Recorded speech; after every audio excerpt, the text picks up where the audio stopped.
What we are really wanting this conversation, not this today, conversation to activate within you is this understanding of when you get out ahead of things, then you're not always on that bleeding edge where every thought must be precise in order to save your life.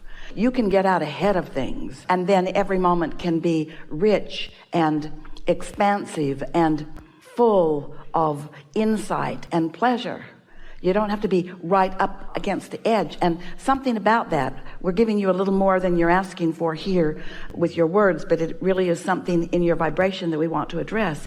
And that is, you're not being challenged by the universe. This is not a contest of wits. This is vibrational response to a vibrational output. And when your output is happening accidentally or by default, then you kind of get pot luck. It's sort of a crapshoot what comes back to you. But when you are deliberate about what you think as often as you can be, then life starts to smooth out, and you get all this leeway for the purpose of the pleasure of the moment, of the moment, of the moment, of the moment, of the moment. You're not being tested here. Somehow that theory got a footing a long time with all of you, and so you've got yourself up against this hard challenger, and there is no challenger. The only thing that challenges any of you is your own split energy, you see. If you wait until you're into your day before you do any of your thinking about where you are, now you're doing a lot of knee-jerk responding to what's going on. And so the day sort of has its way with you. But if you have pre-paved it, if you have calibrated your vibration ahead of time, if you've meditated and come into your source energy, if you have segment intended, if you have established how you feel. Have you heard us talking about the concept of segment intending? So what's segment intending? Holding your own intentions for the segment that you are moving into. Recognizing that the segment just changed. I just got into my car, so it's a different segment. Or I just answered the telephone, so it's a different segment. Or.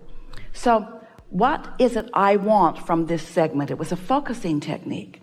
So through the years, Esther saw this segment intending, this focusing technique. She saw it as the way she would control the segment. Not quite what we meant, but it's the way it felt to her when she would do her segment intending. She would sit in her car and she would think to herself, I want to have smooth transfer, and I want to be safe, and I want to encounter other nice drivers. Esther's interpretation of that was, I'm going to change what's going on in this segment to please me. Well, now that was not wrong. That's the way she interpreted it. But today we're putting another nuance on it, that as you settle into this, you will feel the power of it.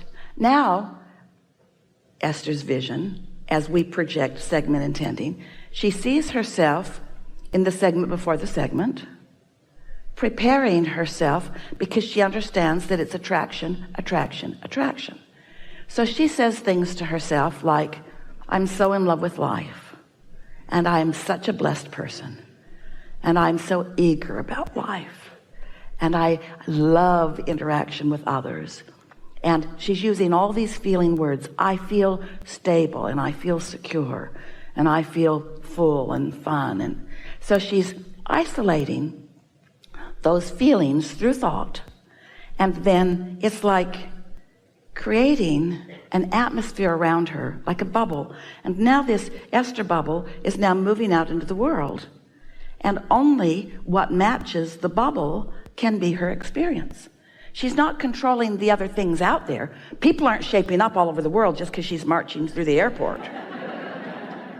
She's just not rendezvousing with those that are marching to the beat of a different drummer. She's just attracting those that match her bubble, you see.